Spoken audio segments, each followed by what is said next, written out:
আমরা দেখা করলে আমরা অনেক কি কারণে আসতাম। আমার নাম সুবীর সাহা, আমি সর্বশিক্ষা অভিযানের প্রকল্প নিয়োজিত একজন শিক্ষক।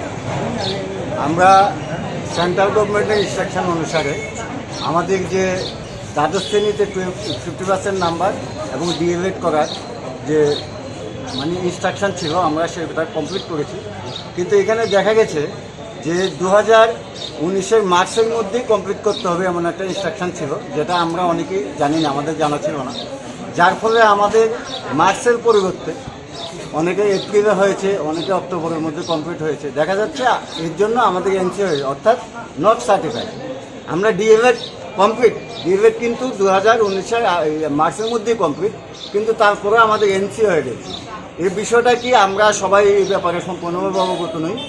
আমরা বারবার আসছি এখানে এনসি রিমুভ করার ক্ষেত্রে ওনাদের সহযোগিতা চাইছি, কিন্তু এক্ষেত্রে আমরা আশানুরূপ কোনো কিছু পাচ্ছি না।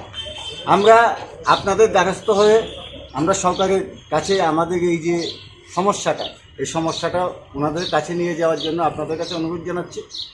আমরা সবাই সর্বশিক্ষার প্রকল্পে নিয়োজিত হব, অন্য জায়গায় যে যার যেমন ভূমিকা পালন করে আমরা যথারীতি সেটাই পালন করছি। আমরা অনেকে আছে এর মধ্যে যারা নাকি স্কুলের ইনচার্জ আছে, অনেকে আমরা একটা সমদায়িত্ব পালন করছি। সুতরাং সমবেতন, সমকাজে সমবেতন, এই যে বিষয়টা, এই বিষয়টা আমাদের কাছে সম্পূর্ণভাবে পরিলক্ষিত না। আমরা বুঝতে পারছি না আসলে সমকাজে সমবেতন কথাটার মানে কি, আমরা কেন পাচ্ছি না।